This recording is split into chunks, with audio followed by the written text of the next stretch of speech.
Well, when I think of beauty, I consider a particular song that was designed in the 19th century where it talks about the beauty of the earth, so there's natural beauty, and then there's the beauty of the relationships between people, of sacrifice and love and devotion, care, forgiveness. Those things are also an element of beauty. And then there's the beauty of symmetry and extravagance that has no purpose and it often disappears quickly, but it in itself is a beauty. And the manners in which I think those have changed are, in some ways, a notion of beauty is much more artificial, I would say. There's a movement towards artificiality. So a simple example of that would be, maybe in the 60s and 70s, natural beauty would have been the without makeup, without great form, without lots of structure to clothing. And today, the nature of beauty is to have highlights, to have piercings, to have other kinds of kind of man-made improvements upon the body as seen as beauty. So I think that's how it's changed. Examples how science affects beauty is, for example, what we perceive as beautiful with buildings, what we perceive as beautiful with cars. They're all connected to elements of scientific technology, for example, air resistance, the ability to use steel, to use glass, to create higher and higher buildings based upon particular engineering structures. But I think there's other elements of beauty that get tied to science, and that is science is able to perfect. So to look for fetuses, to test them, to see if they have Down syndrome, if they're male or they're female, if they're going to have the color of eyes you want. And if not, to abort them and to recreate, or to create them through methods of artificial insemination. So that's another aspect that man can control, and man determines what is beautiful, what is desired. And I think the other one is this movement to have the body changed, or the eyes changed, or nose remade. Well, again, beauty in the past has changed a lot. So a notion of beauty, for example, if you look at a Greek notion of beauty, is youth. It's the perfection of youth. It's the symmetry of youth. It is the swiftness of youth. It is the color of youth, and that is beauty. In fact, in the Greek times, it's very rare, unless it was a very important person, to ever have an old person or a fat person or anyone that showed age and showed the flaws of nature. And in a sense, that's kind of true about our own day. And that is the movement to make one young, because youth is beauty, and all that is greenest is spring.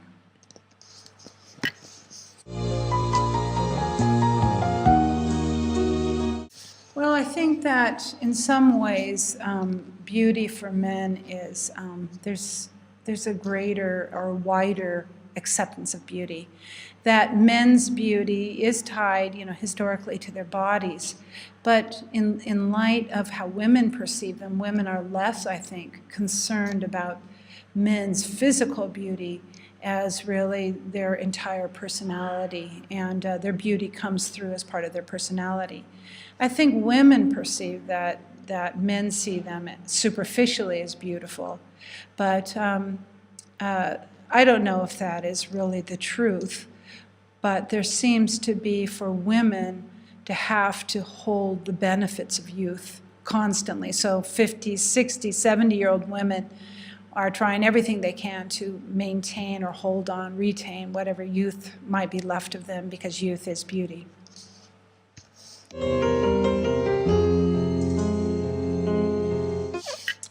Okay, so, the idea of beauty in philosophy means the love of wisdom. And so I think that ultimately beauty lies in the knowledge that youth is for a time, and that really what endures with the human being is their soul and their care, their emotional life, and their commitment and loyalty to others. So how does that relate? That you would begin to move away from shallowness, that people would begin to embrace what is real about people rather than what is fleeting, what will eventually die or change, and begin to love the essential qualities of the person, the beauty of the soul of the person.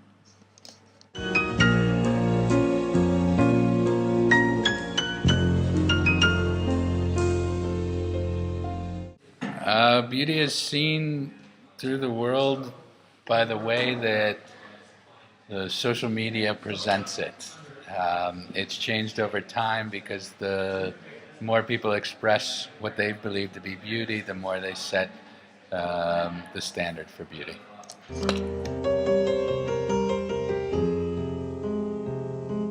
Science has allowed us to break down beauty into smaller parts and to figure out how to build that back up into what we figure is the epitome of beauty. Technology has allowed us to spread that idea from culture to culture.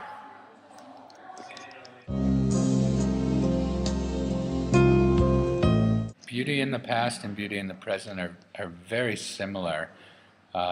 Probably the one thing right now is that beauty in the present is more superficial than it was in the past.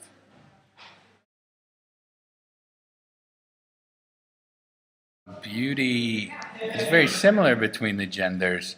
One would like to believe that it's different, but we know that both men and women seek certain different attributes of beauty, whether they be physical or emotional.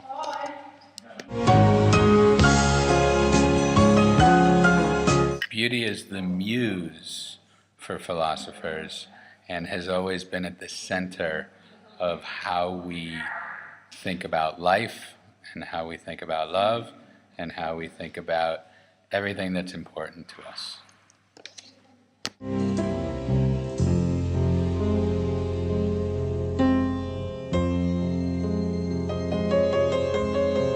The definition of beauty for a man is a woman. The definition of beauty for a woman is a child. The definition of beauty for a child is anything that is shiny. This is why people like gold.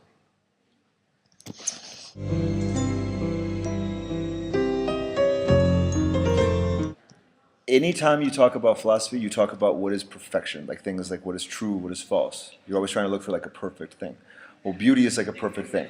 Is there anything that is the most perfectly beautiful object in the world? There isn't, okay? So what you find is that in the search for truth, truth is a perfect thing. Well, you never find it. And you never find what is true, what is false. And so the search for beauty is almost the exact same thing. So what you have people trying to find what is beautiful. Same thing goes back to what I said about people worship gold or money or things like that. It's like if you have a lot of money, my life will be perfect. Well, then it's not, and they can't figure out why.